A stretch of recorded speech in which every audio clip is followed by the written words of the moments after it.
¿Y si existiera una era olvidada en la historia humana?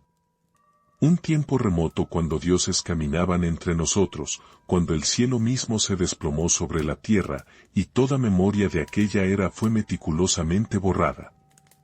No hablamos de mitos sino de sucesos que podrían haberse perdido en la niebla del tiempo. ¿Qué secretos guarda esa era perdida de los dioses? Cierra los ojos. Imaginemos un cielo distinto al que hoy conocemos. Una cúpula teñida de púrpuras y rojos profundos, con vetas de luz como corrientes en un río. Allí flotan estructuras inmensas, plataformas que se abren como flores mecánicas, sombras que se mueven con un ritmo que no pertenece a la tierra. Abajo, en la llanura, hombres y mujeres miran hacia arriba con la boca entreabierta. Sus respiraciones crean un murmullo bajo, como el viento entre juncos. El aire huele a sal y a tierra húmeda, hay un tono metálico sutil, un olor a ozono después de una tormenta. La piel percibe una vibración suave, como si la piedra misma latiera. Las formas en el cielo proyectan reflejos sobre lagunas. El agua borra recuerdos, se dice, y en esas superficies la gente ve imágenes que no entiende. Los edificios celestes emiten sonidos bajos, casi inaudibles, son como un motor profundo, como una flauta tocada por estaciones de viento lejanas. El crepitar es ocasional, breve, y cae en silencio. Como cuando se cierra una puerta en una casa vacía. La luz rebota en metales desconocidos, a la distancia, pequeños destellos hacen pensar en faroles o en ojos. La escena no es una simple narración fantástica. Podría describirse con términos técnicos, pero la sensación permanece, lo divino y lo tecnológico se confunden. En la superficie, las rocas guardan marcas finas. Algunas parecen haber sido cortadas con una precisión que excede lo plausible para herramientas de piedra. La textura de esos cantos es lisa, con bordes casi exactos, la mano, al rozarlos, nota una frialdad que parece retenida desde otro tiempo. Los sonidos del ambiente son variados, pasos en barro, voces bajas, el golpeteo rítmico de martillos. A veces, un zumbido constante corta el paisaje, una nota que no desaparece. El clima es cambiante, un instante hace calor húmedo, al siguiente corre un aire gélido. La piel se eriza. ¿Qué tecnología podría producir tales efectos en la atmósfera?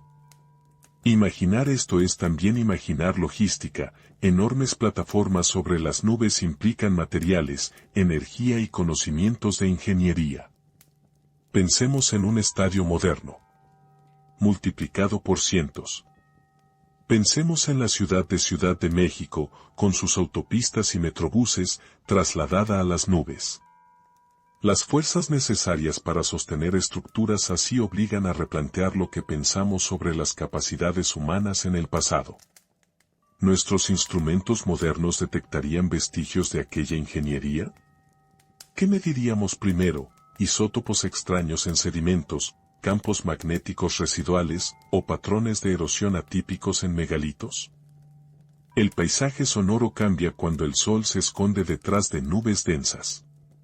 Los creyentes entonces susurran historias, esos seres enseñaron agricultura, metalurgia, astronomía.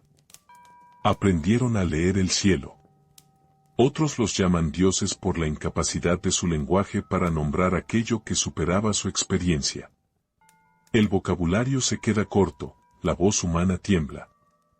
En relatos posteriores, esas culturas hablarán de un tiempo en que los dioses bajaban a la tierra y conversaban con los ancianos. En los testimonios grabados oralmente, la frontera entre un relato práctico y un poema sagrado es borrosa. Hay una textura visual que reaparece en muchos relatos, columnas que se extienden como costillas, escaleras que no parecen llevar a ninguna puerta, grabados en piedra que siguen patrones repetitivos. La luz juega en esas esculturas y crea sombras que parecen escritura. La piedra vibra con ecos de manos que la moldearon. Es una imagen que nos resulta cercana y extraña, como encontrar un autobús escolar calcado con una ornamentación imposible. Esa comparación ayuda a entender escala y función, una estructura que, a simple vista, podría servir de transporte masivo, pero diseñada con una intención simbólica que excede lo utilitario. El clima que se describe en estos relatos primigenios tiene un ritmo cambiante. Lluvias repentinas, vapores que suben de la tierra, un olor persistente a sulfuro en algunas noches. Testigos de esas épocas hablaron de ceniza del cielo que cubría campos y techos. Otros describen luces que caen y sonidos como truenos, pero distintos, como si el trueno tuviera un patrón regular, casi rítmico. El oído humano recuerda esas notas con temor y fascinación. ¿Qué pudo provocar ese fenómeno? ¿Un impacto extraterrestre, descargas eléctricas masivas o simplemente un clima extremo derivado de cambios geológicos profundos? La vista no es el único sentido afectado. El tacto lo confirma, superficies vitrificadas que crujen bajo los dedos, granos de arena que parecen fusionados por un calor extremo. El olfato recuerda la brasa, pero también una frescura ácida. Las bocas de pozos sulfúricos se abren con un siseo que recuerda el de una olla al hervir. Todo ello compone una sinestesia, el pasado habla en colores, texturas y sonidos. Y en ese diálogo, los relatos humanos se condensan en mitos. ¿Hasta qué punto esos mitos son memoria técnica codificada? Al mirar hacia atrás, en capas enterradas, quedan huellas. Algunas son fragmentarias, como piezas sueltas de un rompecabezas. Otras son patrones repetidos, signos que se distancian de lo accidental. Se encuentran en cuevas, en megalitos, en sedimentos costeros. Hay concreciones que muestran vitrificación puntual, y trazas químicas en tierras que hoy son desiertos. Un investigador que excave con microscopio verá una firma que no pertenece al simple desgaste. Verá cristales que se formaron a alta temperatura. ¿Qué procesó esa materia? ¿Fuego natural, tecnología avanzada o catástrofe repentina? En la imaginación colectiva, esas huellas se convierten en objetos sagrados. Una herramienta que corta como un bisturí, un poste con inscripciones regulares, un diagrama estelar esculpido con exactitud. El observador moderno podría compararlo con un mapa de tránsito urbano, rutas precisas, nodos claros, conexiones intencionales. Esa metáfora cotidiana ayuda a traducir intencionalidad y diseño. ¿Estamos viendo redes planificadas o patrones de ritual? La escena se cierra con un sonido prolongado, una vibración que atraviesa la memoria. Luego, la calma. Un susurro, alguien dice que el cielo se rompió. Alguien más añade que el agua subió. Y la pregunta flota en el aire, ¿qué pasó cuando el cielo cayó? Antes de continuar, una pausa breve para agradecer a quienes escuchan. Este relato nace de curiosidad compartida. Si te interesa seguir esta investigación narrativa y quieres apoyar el canal, suscríbete y deja un like. Cada suscripción ayuda a acercarnos a los primeros 1000 seguidores y a mantener el trabajo. Dinos en los comentarios desde qué parte de México nos escuchas. Gracias por acompañar este viaje. Y volvamos a mirar el horizonte. Tras esa invitación, volvemos a la escena. Las nubes se abren y dejan ver un rastro luminoso que desciende, como una cuerda plateada que ancla la estructura flotante a la tierra. Personas se acercan con recipientes, tratando de capturar lo que cae. Algunos relatan que los dioses compartieron semillas distintas, granos que crecían en suelos pobres. Otros hablan de instrucciones para tallar piedra con precisión. Todo ello deja una pregunta más punzante: si hubo transferencia de conocimientos, ¿cómo desapareció tan rápidamente? La hipótesis de un cataclismo aparece en múltiples testimonios. La noción de inundación global, de fuego que rasga la piel de la tierra, de lluvias ácidas, vuelve una y otra vez. Es la imagen de ciudades que se sumergen y de estructuras enterradas deliberadamente. Enterrar como conservar. O ocultar. En la India, los Vedas y epopeyas como el Mahabharata describen seres llamados devas. En Mesoamérica, el Popol Vuh narra creaciones y colapsos. En el norte de Europa, las sagas hablan de Aesir que intervinieron en el destino humano. Hay coincidencias que no se pueden ignorar, seres superiores, enseñanzas precisas, y un cataclismo que marca un antes y un después. La arqueología moderna aporta fechas que ayudan a enmarcar estas historias. Göbekli Tepe, en la actual Turquía, ha sido datado por radiocarbono entre aproximadamente 9600 y 8200 a.C. Sus pilares tallados y disposición ritual sugieren una organización compleja antes de lo esperado. Ese sitio cambió la manera en que los especialistas entienden la transición hacia la agricultura y la vida sedentaria. ¿Podría ser un remanente de prácticas heredadas de un conocimiento anterior? Algunos sugieren que la intencionalidad de enterrar estructuras allí implicó una voluntad de preservación o de ocultamiento. Otro dato que pesa en la discusión es el fin de la última glaciación, hace cerca de 11.700 años. Ese periodo marcó aumentos importantes del nivel del mar, hasta 120 metros en ciertas áreas costeras según modelos paleogeográficos. Zonas hoy sumergidas pudieron albergar asentamientos. En México y en todo el mundo, las líneas de costa antiguas cambian dramáticamente. Observemos cómo en un mapa paleogeográfico, lo que ahora es plataforma marina se muestra como litoral habitable. ¿Cuántas ciudades costeras quedaron sepultadas bajo los océanos? Hay registros geológicos que parecen indicar episodios bruscos. El evento conocido como Younger Dryas, con un inicio hace 12,900 años, implicó un enfriamiento repentino que duró aproximadamente 1200 años. Algunos estudios, entre ellos la hipótesis del impacto propuesta por Firestone y colegas en 2007, plantean que material extraterrestre pudo provocar incendios y cambios climáticos abruptos. Esa idea ha sido debatida y criticada, pero sirvió para focalizar investigaciones sobre carbón, esférulas de impacto y microsílices en capas de sedimento de aquella época. ¿Qué podría confirmar o refutar esa hipótesis? Nuevas mediciones isotópicas, capas de ceniza con firmas exógenas y correlaciones estratigráficas más finas.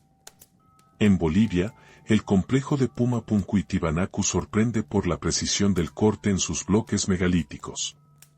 Los bloques encajan con tolerancias milimétricas y presentan perforaciones cilíndricas que desafían explicaciones fáciles. Algunos investigadores plantean técnicas avanzadas de corte y pulido. Otros sugieren herramientas metálicas desconocidas en esa era. En Japón, las estructuras sumergidas de Yonaguni generan debate desde su descubrimiento en los años 80. Algunos geólogos las atribuyen a procesos naturales de fractura y erosión, otros ven patrones regulares que indican intervención humana. En ambos casos, el argumento central es logístico: ¿qué técnica de trabajo, qué organización social, qué red de transporte permitiría mover y tallar piedras de esas dimensiones? El Mahabharata y otros textos védicos contienen pasajes que han sido interpretados, por algunos, como descripciones de armas de energía. Se habla de un resplandor que reducía a cenizas ciudades enteras y de vasijas ardientes.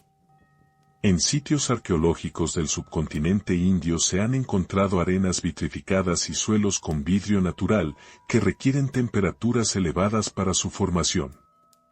La explicación convencional suele invocar incendios de campo, quemas localizadas o procesos geológicos. La interpretación alternativa plantea dispositivos de alta energía. ¿Qué pruebas concretas apoyarían una u otra lectura? Análisis químicos minuciosos, estudios de cristales y búsqueda de isótopos raros podrían arrojar luz. El caso de los Dogon en África es relevante por la mezcla de etnografía y astronomía. Relatos etnográficos del siglo XX indicaron que los Dogon conocían detalles de Sirio B, una estrella invisible a simple vista, incluyendo su órbita. Investigaciones posteriores han puesto en duda la pureza de esa transmisión oral y han mostrado influencias coloniales. Pero la pregunta que permanece es otra: ¿cómo pudieron culturas antiguas alcanzar un conocimiento astronómico sofisticado? En Mesoamérica, el calendario maya demuestra capacidad para predecir eclipses y ciclos planetarios con asombrosa precisión. ¿Fue eso producto de observación sistemática y generaciones de registro? ¿O hubo transmisión de saberes más remotos? La comparación ayuda a comprender la escala del conocimiento antiguo. Pensemos en un mercado moderno: filas ordenadas, puestos con productos clasificados, un sistema de pesos y medidas que permite intercambio eficiente. Ahora imagine que ese mercado existió hace 12.000 años, pero con astronomía precisa en la mano y estructuras de piedra de fuerte exactitud. Esa imagen cotidiana ayuda a traducir la magnitud de la organización social necesaria para sostener tales conocimientos. Los lingüistas también han detectado patrones que sugieren contactos antiguos. Tore Heyerdahl propuso, con evidencias limitadas pero provocadoras, que pueblos transoceánicos pudieron comunicarse o influenciarse. Símbolos como la esvástica aparecen en contextos culturales distantes, desde Asia hasta Mesoamérica. Algunas similitudes pueden deberse a convergencia simbólica, otras podrían apuntar al legado común. La pregunta práctica es: ¿cómo rastrear esa influencia ancestral? Las rutas potenciales incluyen cotejar similitudes fonéticas, reconstruir léxicos protohistóricos y encontrar signos materialmente coherentes en capas arqueológicas. La geología ofrece datos contundentes.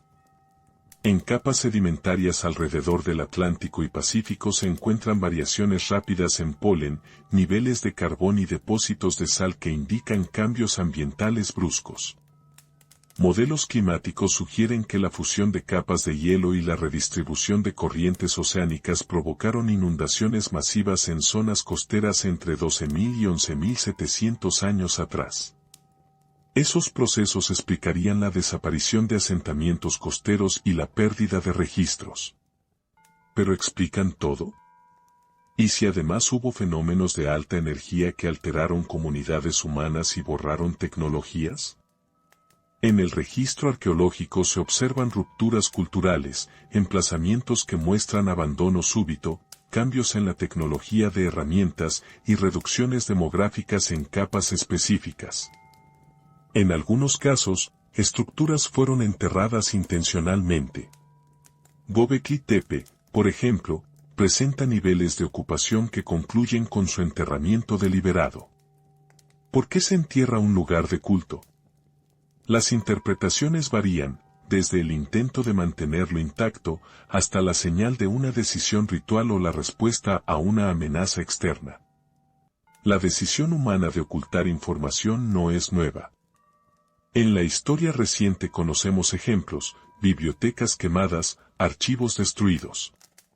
¿Qué nos lleva a concluir que en la prehistoria pudo haberse producido algo similar a escala global? Las limitaciones del registro arqueológico son importantes de reconocer. El sesgo de preservación favorece materiales duraderos como piedra y cerámica. Orgánicos, textiles y materiales más frágiles desaparecen rápidamente. Además, la erosión costera y la subida del mar borran capas enteras. Por eso, la ausencia de pruebas tecnológicas claras no es prueba de ausencia. Esta afirmación no justifica saltos especulativos, pero sí exige humildad metodológica. ¿Qué buscarnos entonces? Firmas químicas, patrones de vitrificación, artefactos con aleaciones inusuales y correlaciones estratigráficas a escala continental. En la búsqueda de evidencias, la astronomía arqueológica aporta datos verificables. Alineamientos en templos, posiciones de monumentos respecto al solsticio y registros estelares tallados son medibles. En Chichén Itzá y en Teotihuacán, por ejemplo, observamos intencionalidad astronómica. En Göbekli Tepe, algunos autores han sugerido correlaciones con constelaciones y ciclos. Si una red de conocimiento astronómico existió antes del cataclismo, sus huellas podrían estar en la orientación de estructuras, en patrones iconográficos y en relatos míticos. Técnicamente, ¿dónde colocar los esfuerzos de excavación y análisis? En plataformas continentalizadas hoy sumergidas, en cuevas protegidas de la erosión o en megalitos con vitrificación local. Emocionalmente, ¿cómo reaccionaría la sociedad al hallazgo de tecnología anterior a la historia escrita? La mezcla de ciencia y mito crea sensibilidad. Algunos grupos podrían interpretar tales hallazgos como confirmación de creencias. Otros verían una herida en la narrativa del progreso lineal. La respuesta pública dependería de la capacidad de comunicar hallazgos con rigor. Finalmente, no podemos obviar autores y estudios que han alimentado la discusión. Investigaciones geológicas sobre el Younger Dryas, trabajos arqueológicos en Göbekli Tepe por Klaus Schmidt y su equipo, análisis de sitios megalíticos andinos y sudamericanos, y los hallazgos etnográficos que trajeron a debate casos como el de los Dogon. Cada autor y cada excavación aporta una pieza. Ninguno, por sí solo, prueba la existencia de una era de los dioses. Pero el conjunto de evidencias, fechas, anomalías materiales, coincidencias simbólicas crea una traza que merece ser seguida con método. ¿Y si la historia que recordamos no es toda la historia? Esa es la pregunta que persiste cuando las fechas se alinean y las anomalías se repiten. No es una invitación al sensacionalismo, sino una investigación rigurosa. Donde los datos fallan, la incertidumbre debe guiarnos hacia mediciones más precisas. Donde los relatos convergen, debemos indagar si la convergencia es fruto de experiencia compartida o de patrones psicológicos universales. En ese cruce entre mito y evidencia, la narrativa científica adopta un tono prudente. Se formula hipótesis, se diseña experimentos, se busca replicación. Y mientras se trabaja, la imaginación continúa su labor, reconstruir paisajes, trazar rutas de intercambio, entender cómo una red de conocimiento podría dispersarse y perderse. Es un ejercicio que combina la paciencia del laboratorio con la audacia de la conjetura. La historia real, la que los datos permiten sostener con mayor confianza, nos dice que hubo cambios climáticos bruscos, movimientos de población y episodios de destrucción local. La historia probable, esa que surge cuando añadimos preguntas abiertas, sugiere que las sociedades humanas poseyeron conocimientos más complejos de lo que asumimos. La propuesta disruptiva que existió una civilización avanzada vista como divina es una hipótesis que puede y debe ser sometida a pruebas.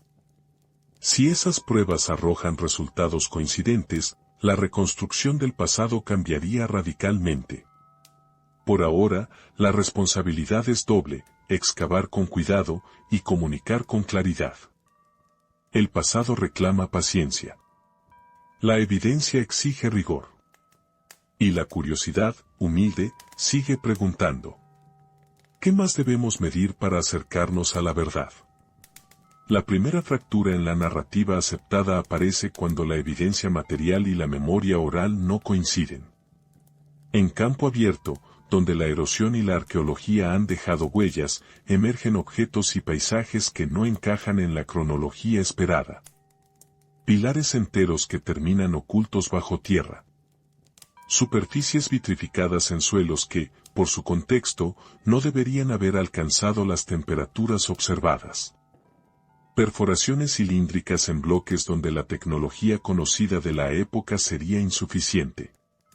Estos son datos concretos, son marcas sobre la roca que reclaman explicación. La textura del problema es doble. Por un lado, están los hechos medibles, fechas radiocarbónicas, estratos con carbón, capas de ceniza, registros paleoclimáticos en núcleos de sedimento. Por otro, está el gesto humano, el enterramiento deliberado de estructuras como en Göbekli Tepe. Klaus Schmidt y su equipo documentaron que muchos pilares fueron intencionalmente cubiertos. Eso no es una metáfora, es una decisión arqueológica evidente. ¿Quién entierra un templo? para protegerlo, para ocultarlo, o como respuesta ritual a una catástrofe que cambiaba el mundo entero. La naturaleza de algunas anomalías obliga a dos lecturas opuestas. La interpretación conservadora opta por procesos naturales, fallas geológicas, reubicación de poblaciones, incendios accidentales, erosión diferencial. La lectura alternativa sugiere un contexto tecnológico o energético que no encaja con lo que se espera de comunidades cazadoras-recolectoras. Esa segunda lectura no afirma sin pruebas, plantea preguntas, perforaciones perfectas en andesita, cortes con tolerancias milimétricas en bloques megalíticos, vitrificación localizada. ¿Podrían indicar herramientas o fuentes de calor que no conocemos para ese momento? En Pumapunku, cerca de Tiwanaku, los investigadores han documentado bloques con caras tan planas y juntas que la unión parece casi industrial. Los cantos rectos, los canales y las perforaciones han llevado a discutir técnicas de corte que no se explican solo por herramientas líticas. En paralelo, en Yonaguni, Japón, formaciones sumergidas muestran ángulos rectos y escalones que algunos atribuyen a fracturación natural, pero que para otros parecen arquitectura. En ambos casos, la pregunta técnica reaparece: ¿qué procesos producen esa precisión en piedra a escala monumental sin una tecnología metalúrgica reconocida en esos contextos? La química añade otra capa. En distintos sitios se han hallado arenas y suelos vitrificados. La vitrificación implica temperaturas que funden silicatos, dejando vidrio o vidrio parcial. En algunos emplazamientos de la India y en ciertos megalitos europeos se han documentado evidencias de vitrificación que exigen explicar su origen.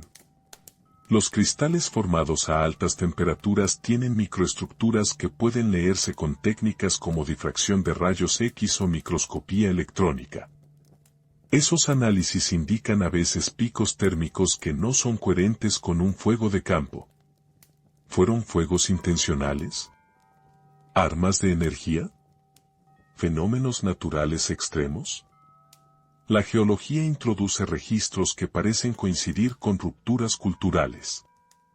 El inicio del Younger Dryas, aproximadamente 12.900 años antes del presente, aparece como un pulso climático brusco en los núcleos de Groenlandia, en registros de polen y en cambios en la fauna. Algunos estudios, como la hipótesis del impacto propuesta por Richard Firestone y colaboradores en 2007, señalan anomalías como esférulas, carbono abundante y nanodiamantes en una capa fechada en torno a ese momento. La hipótesis fue recibida con escepticismo y debate intenso. Revisiones posteriores buscaron replicar los hallazgos y otros equipos no siempre encontraron las mismas firmas. Aún así, la coincidencia temporal entre cambios abruptos y rupturas culturales no puede ser ignorada. La incertidumbre metodológica es real. Los procesos de preservación sesgan lo que llega hasta nosotros. Materiales orgánicos desaparecen, la subida del mar borró litorales completos, la tectónica movió paisajes. Por eso, el silencio de ciertos periodos no es necesariamente ausencia de actividad avanzada, podría ser ausencia de preservación. Esta limitación obliga a prudencia, pero no anula la necesidad de interrogar las pistas atípicas cuando aparecen. ¿Qué mediríamos primero para someter estas anomalías a prueba rigurosa? Isótopos raros como platino y osmio, presencia de material extraterrestre como iridio o sedimentos con esférulas de impacto y estudios cristalográficos de vitrificación. Son mediciones concretas, replicables, que pueden confirmar o descartar lecturas. A cada paso, la narrativa se bifurca, una explicación natural y gradual que encaja con la evolución conocida, o la posibilidad inquietante de tecnología perdida, parcial, distribuida. Ninguna prueba aislada salva la hipótesis audaz. Sin embargo, la agregación de anomalías en lugares distantes compone una trama que exige análisis comparativo. ¿Podemos medir algo que descarte definitivamente la segunda lectura? Esa es la pregunta que empuja a los laboratorios a afinar sus instrumentos. El debate también tiene dimensión sociocultural. Los relatos antiguos que hablan de dioses y cataclismos no son pruebas científicas per se, pero son datos culturales. Cuando su corte y ensamblaje parecen requerir mediciones finas y herramientas que no se asocian, de forma clara, con sociedades andinas tempranas. El dato es material y verificable, tolerancias milimétricas en ensamblajes, perforaciones cilíndricas de diámetro constante. La hipótesis alternativa propone técnicas avanzadas de corte y transporte, quizá herramientas de cobre o de otro metal desconocido en ese momento local. La predicción verificable indica buscar microabrasiones en las superficies, análisis de trazas metálicas en las cavidades y estudios de vitrificación por calor residual en las zonas de corte. El segundo bloque es el registro sumergido. Las costas han cambiado radicalmente desde el fin de la última glaciación. Mapas paleogeográficos muestran litorales que ahora están 100 a 120 metros bajo el nivel del mar. En mares poco profundos se han documentado estructuras que algunos interpretan como puertos, muelles o plataformas. Yonaguni, frente a Okinawa, es un ejemplo debatido, escalones y muros que sugieren intervención humana para algunos investigadores y erosión por fractura natural para otros. Aquí el dato dominante es el levantamiento batimétrico y la cartografía por sonar. La hipótesis era perdida propondría que redes costeras enteras quedaron sumergidas y que sus materiales podrían preservarse en zonas anóxicas. Predicción, campañas marinas con sondeo de sedimento, lidar submarino y datación por OSL, luminiscencia, podrían revelar capas culturales antes atribuidas al Holoceno tardío. ¿Bajo qué sedimento buscaríamos la próxima ciudad costera? En plataformas donde modelos paleogeográficos señalan litorales habitables. El tercer bloque discute la química del desastre. En capas fechadas alrededor de 12.900 BP se han reportado picos de carbón, microesférulas y en algunos estudios, picos de platino. Firestone et al. Propusieron una firma de impacto cometario, otros equipos reanalizaron muestras y discutieron replicabilidad. El dato no es unívoco, pero la presencia repetida de ciertas partículas en múltiples sitios plantea una coocurrencia que exige explicación. La hipótesis alternativa plantea que incendios continentales masivos o procesos volcánicos podrían producir patrones similares. Predicción, diferencias isotópicas por ejemplo, la relación de platino a osmio, la presencia de nanodiamantes con cristalografía de alto choque, o cuarzo chocado permitirían discriminar impacto vs incendio terrestre. Es una medición concreta que los laboratorios pueden realizar. El cuarto bloque se adentra en la tradición escrita y la oralidad. En el subcontinente indio, el Mahabharata y los Puranas contienen pasajes que algunos leen como descripciones de armamento de energía, resplandores que reducen ciudades a cenizas. En sumerio, las tablillas hablan de seres que enseñaron metalurgia y astronomía. En Mesoamérica, códices y relatos orales concentran el tema del diluvio y de seres que descienden del cielo. Estos textos son datos culturales, no son restos físicos, pero sí contienen estructuras narrativas comparables. La hipótesis alternativa es que los relatos son metáforas rituales o condensaciones poéticas de desastres naturales. Para poner la hipótesis audaz a prueba habría que buscar correlaciones temporales entre textos y capas estratigráficas. ¿Aparecen relatos de catástrofe en culturas que sufrieron abruptos cambios ambientales en la misma ventana temporal? Es una predicción verificable mediante datación de estratos culturales y análisis filológico. El quinto bloque explora la astronomía ancestral. El calendario maya, las orientaciones de Teotihuacán y los registros de observación en Chichén Itzá revelan un saber estelar avanzado. El caso Dogón, con su relato sobre Sirio B, ilustró cómo la etnografía puede mezclar observación y contacto moderno. Investigaciones han mostrado influencias europeas en la transmisión de ese saber. Aún así, La existencia de sistemas astronómicos precisos en culturas preindustriales es un hecho consensuado. La hipótesis poderosa es que una red de conocimiento astronómico pudo haber sido transferida desde una fuente anterior. Predicción, coherencia en alineamientos arquitectónicos y correspondencia con ciclos celestes que se remonten, con dataciones, a fechas anteriores al colapso del litoral. Para confirmarlo, se deben comparar orientaciones y fechar niveles de construcción por radiocarbono. Cada uno de estos bloques incluye una comparación precisa para visualizar la magnitud de lo que se discute. Imaginen un mercado ordenado, puestos alineados, pesos comunes, rutas claras. Ahora multipliquen esa organización por cientos y trasládenla a una costa que ahora está bajo 100 metros de agua. ¿Cómo reorganizarían bienes y saberes? Otra comparación, una autopista moderna cortada de raíz. Un día pasa el transporte, al siguiente, la vía está bajo sedimento. Esa imagen ayuda a considerar cómo la logística y la transmisión de tecnología pudieron romperse en unas pocas generaciones. Los bloques muestran una mezcla de hechos dominantes y hipótesis audaces. El dato queda al frente, la hipótesis aparece como sombra, posible pero no impuesta. Cada predicción abre un camino práctico, se puede traer muestras a laboratorios, se puede perforar plataformas, se puede someter vidrio antiguo a difracción, se puede cartografiar con tecnología LIDAR. La ciencia contemporánea dispone de instrumentos para distinguir procesos naturales de procesos anómalos. La cuestión es dónde enfocar el esfuerzo y con qué financiamiento. Siempre hay una cara práctica, la arqueología profunda es cara. Campañas submarinas, datación isotópica, microscopía electrónica, son recursos limitados.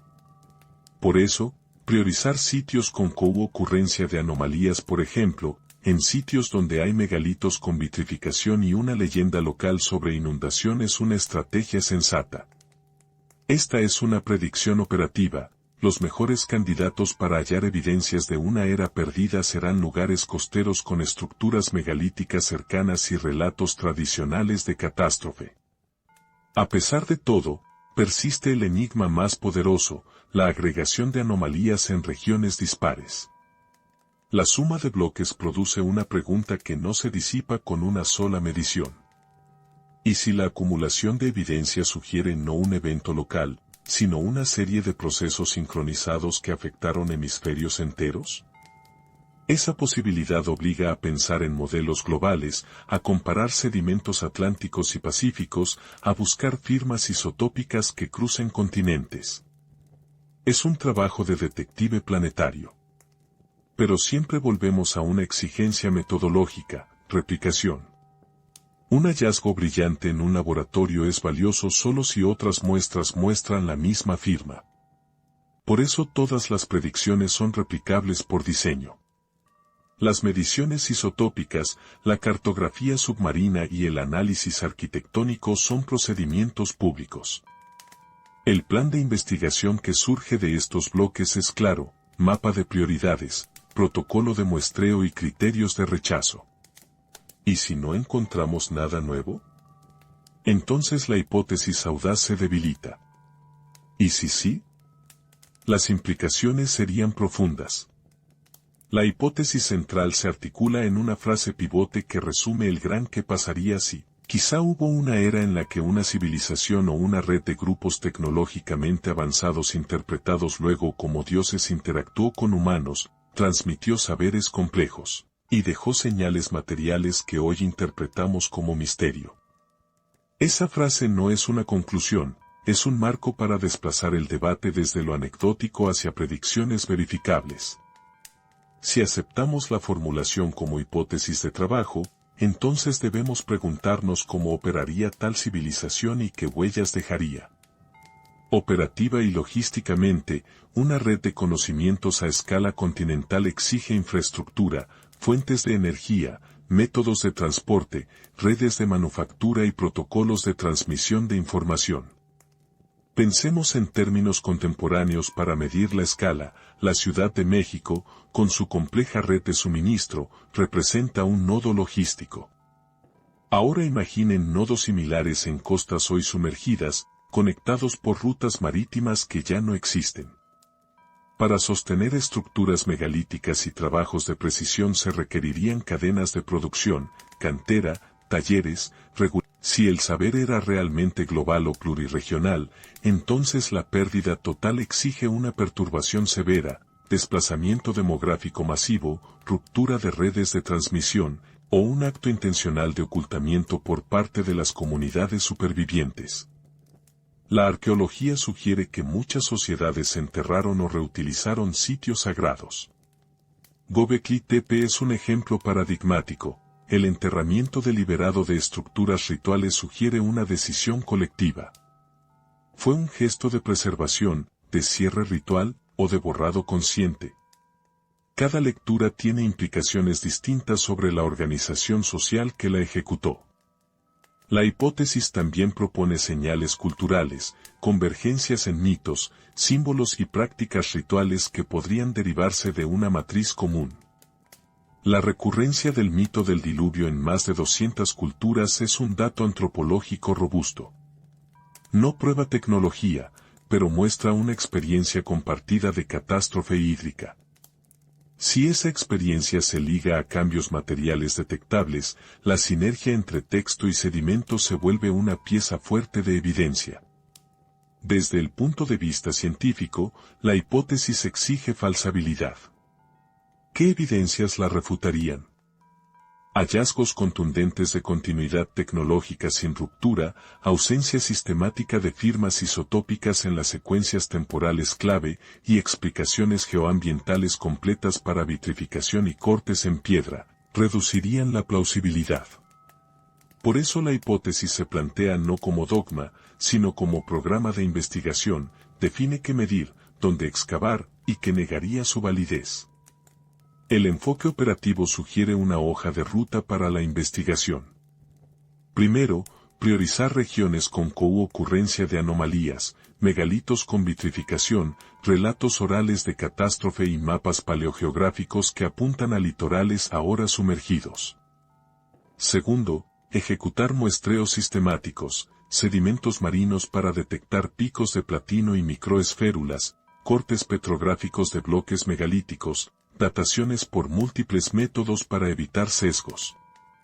Tercero, reproducir resultados en laboratorios independientes. Esa es la metodología que convertiría la hipótesis en ciencia. La implicación más radical es epistemológica, aceptar que el registro arqueológico es incompleto y que la historia puede tener episodios de complejidad tecnológica que no dejan rastros fáciles. Pero también hay implicación social. Si se confirmara parte sustancial de la hipótesis, la narrativa sobre el origen del conocimiento humano cambiaría. No por ello la historia del progreso lineal dejaría de existir, más bien, se añadirá la posibilidad de ciclos de avance y pérdida. Eso obligaría a revaluar conceptos de herencia cultural y de vulnerabilidad tecnológica. Hay, además, una dimensión práctica contemporánea. Si civilizaciones avanzadas desaparecieron por eventos ambientales extremos o por fallas en su organización social, esos ejemplos podrían ser lecciones para hoy. La fragilidad de infraestructuras complejas ante cambios climáticos drásticos es un problema moderno. Leer el pasado a través de esta hipótesis no es una búsqueda de exotismo, sino un intento de aprender modelos de resiliencia y colapso. La hipótesis plantea, por último, preguntas sobre lo que la memoria colectiva retiene y olvida. Los relatos que hablan de dioses, descensos del cielo y armas ardientes son fragmentos simbólicos. Si se confirma que contienen núcleos de experiencia histórica, entonces los mitos se vuelven archivos codificados, compendios de trauma, instrucción y advertencia. Traducir esos códigos exige cautela filológica y correlación estratigráfica, no interpretación especulativa. ¿Qué predicciones concretas podríamos poner a prueba en los próximos años? Buscar picos de platino en núcleos marinos con datación OSL, analizar microesférulas y nanodiamantes en estratos fechados alrededor de 12.900 bp, muestrear bordes cortados de megalitos para buscar abrasivos o inclusiones metálicas, comparar orientaciones de templos en latitudes diversas con simulaciones astronómicas antiguas. Son tareas arduas pero realizables. Si la hipótesis resulta parcialmente verdadera, la historia humana ganará complejidad. Descubriremos que la memoria colectiva fue recortada por fuerzas que van desde el clima hasta la política ritual. Si resulta falsa, habremos afinado nuestras herramientas científicas y habremos eliminado una hipótesis con rigor. En ambos casos, el proceso es valioso. La ciencia, en su mejor forma, es la máquina que transforma lo inquietante en medible.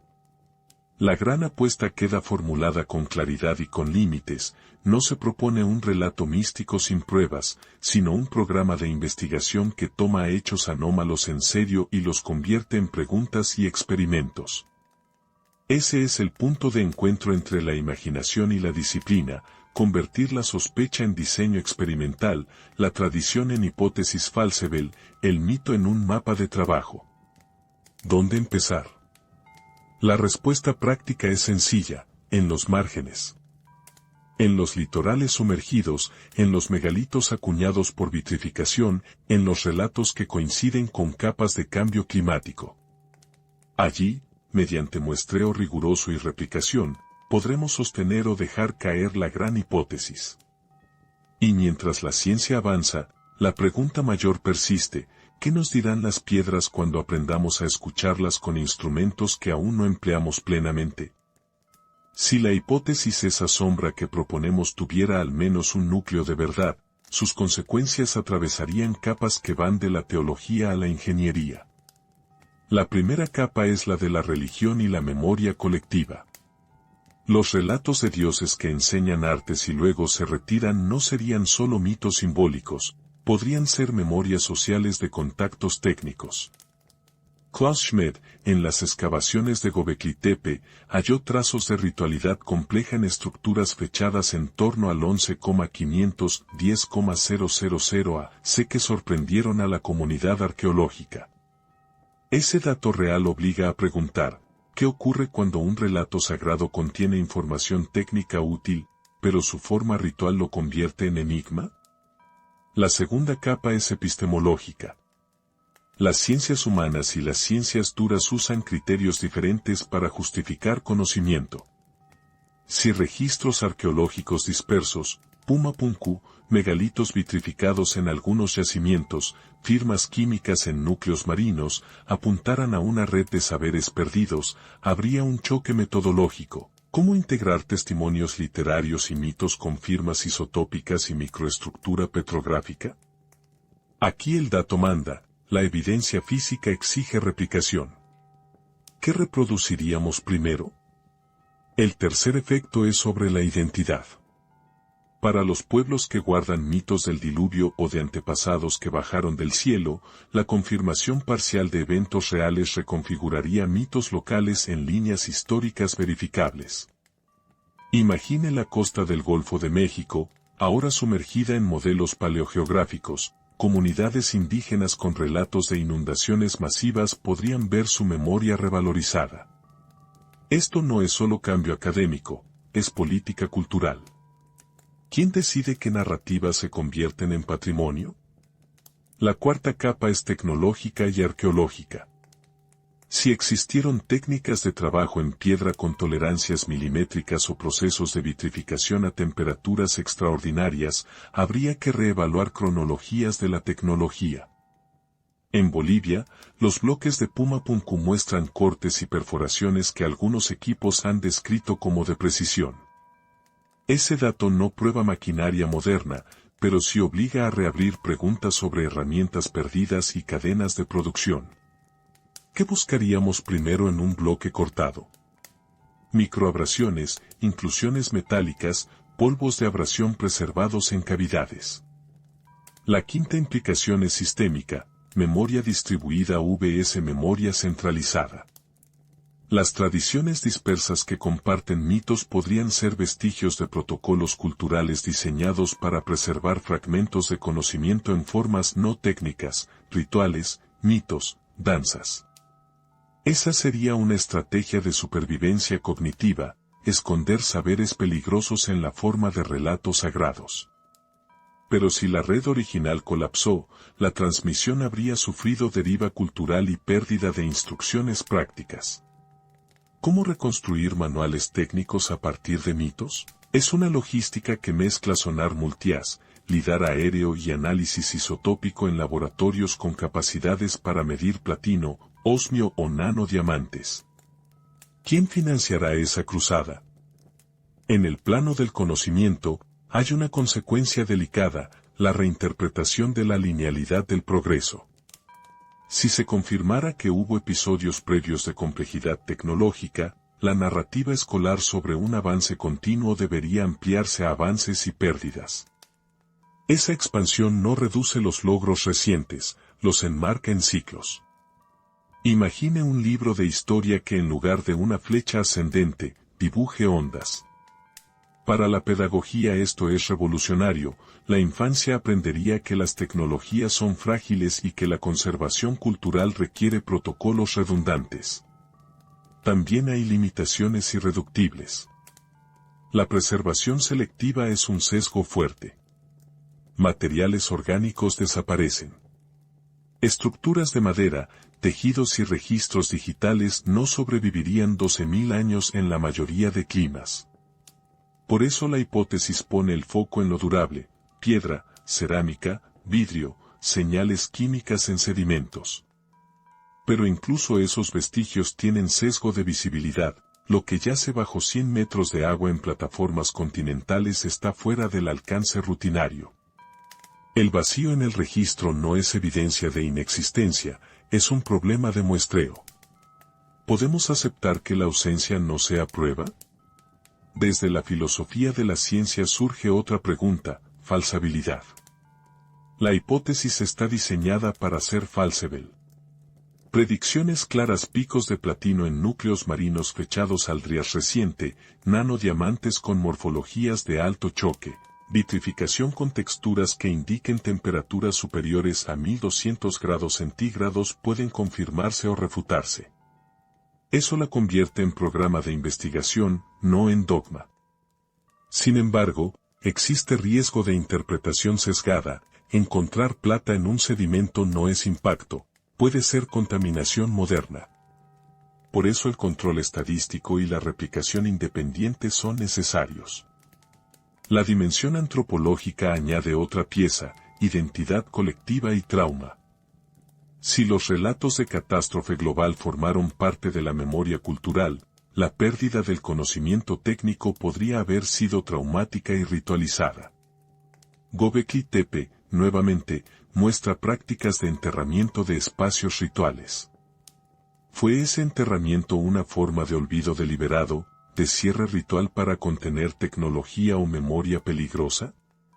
Una hipótesis audaz, pero coherente con datos arqueológicos sobre depositación ritual. Hay, además, consecuencias políticas.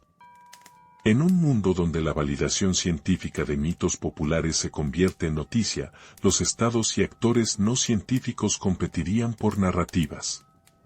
La arqueología puede transformarse en instrumento de legitimidad nacional. Imagine un país que atribuya su identidad a la continuidad con una civilización avanzada prediluvio, el manejo de ese patrimonio puede generar tensiones. Por eso la comunidad científica debe anticipar protocolos de comunicación pública y manejo de hallazgos sensibles. En el terreno de la tecnología aplicada, la hipótesis propone una retroinvestigación. Técnicas modernas podrían inspirarse en modos de trabajo antiguos. Eso no es tecnología extraterrestre, sino ingeniería inversa aplicada a soluciones duraderas. Si bloques con tolerancias milimétricas fueron producidos sin maquinaria industrial, estudiar sus huellas abrasivas y microfracturas enseñaría procesos de manufactura económica en recursos limitados. Es una invitación a aprender de la eficiencia pasada, no a romantizarla. Por último, la dimensión existencial. Si aceptamos que no somos el primer pico de complejidad en la Tierra, la responsabilidad moral hacia el futuro cambia. No basta con preservar patrimonio, hay un imperativo de redundancia cognitiva, dispersar conocimiento en formas que sobrevivan catástrofes, textos múltiples, almacenamiento geográficamente distribuido, protocolos para preservar técnicas esenciales. Es una lección práctica, el saber sin redundancia es frágil. ¿Aceptaríamos cambiar nuestras prioridades por esa lección? Las consecuencias, en suma, son múltiples y profundas. Reconfiguran religiones, identidades y políticas. Alteran la paleociencia y la arqueología. Nos confrontan con límites epistemológicos y retos éticos. Nos obligan a pensar en la memoria como infraestructura, algo que se diseña, se protege y, a veces, se pierde. ¿Estamos dispuestos a mirar el pasado para aprender a proteger el futuro? Silencio. Polvo que flota en rayos de luz filtrada. Agua que borra huellas. Así comienza el epílogo. No para cerrar la discusión, sino para bajar el ritmo y escuchar aquello que las piedras intentan decir en un susurro. El primer sonido es el de los núcleos. Un laboratorio abre un tubo plástico y el sedimento hace un susurro seco. Dentro de ese cilindro hay 1. Capas de carbón, 2. Esférulas vitrificadas, 3. Cambios en la composición de platino. Estos son datos concretos. Tomados de forma rigurosa y replicados por equipos independientes, operan como pistas mensurables. ¿Qué nos dirían esos cilindros si los abriéramos por miles? Respirar este epílogo es imaginar la fatiga de quien excava, manos manchadas de barro, olor a mar, sal en la boca. La paleogeografía nos muestra costas hoy sumergidas por hasta 120 metros. Esas plataformas eran habitables. El agua se lleva las casas, pero no siempre las firmas químicas en sedimentos anóxicos. El mar actúa como un archivista caprichoso, preserva en algunos puntos, destruye en otros. Esa irregularidad es la razón por la que preguntar dónde miraríamos mañana, es también preguntar con qué instrumentos. Las herramientas ya están. Lidar aerotransportado raspa la vegetación y revela montículos, sonar multias mapea plataformas bajo 200 metros, microscopios electrónicos muestran nanoestructuras que antes se ignoraban. Radiocarbono y OSL se complementan para fechar sedimentos. Isótopos de platino, osmio, y ratios de osmio/iridio sirven como señales de aportes exógenos. La receta es simple en teoría, encontrar coocurrencias. En la práctica, es costosa. ¿Quién pagará por el sondeo de la plataforma continental del Golfo de México, o por expediciones al Canal de Sunda? Imaginemos un mapa. En rojo, lugares con megalitos e historias de inundación. En azul, anomalías químicas reportadas en núcleos marinos. En amarillo, relatos orales o textos con descripciones de fuego del cielo. Superpuestas, esas capas indican prioridades de muestreo. Es una geografía de sospecha informada. Para México, las plataformas del Golfo y del Pacífico podrían ser focos. En el Caribe, las remontes de sedimento conservan señales. En el Pacífico, la plataforma de la península de Baja California guarda posibles vestigios de rutas antiguas. ¿Qué nos diría un sondeo coordinado en estas zonas? La calma del epílogo invita a la cautela metodológica. No todo vitrificado es evidencia de armas solares ni todo pico de platino prueba impacto cósmico. Procesos volcánicos, incendios continentales y contaminación moderna son alternativas plausibles. Por eso los protocolos incluyen controles, núcleos de referencia alejados, dataciones por varios laboratorios, análisis de trazas metálicas y de cuarzo chocado. El método exige replicación y transparencia. La ciencia progresa por refutación, cada afirmación debe poder ser destruida por evidencia mejor. En la superficie, las piedras hablan en otro registro. Las geometrías, las orientaciones astronómicas, las técnicas de ensamblaje. En plataformas como Pomapuanco, la precisión en cortes obliga a mirar microtexturas. En sitios enterrados como Gobekli Tepe, la decisión de sepultar iglesias rituales interpela a la intención humana, ocultamiento, preservación o rito de clausura.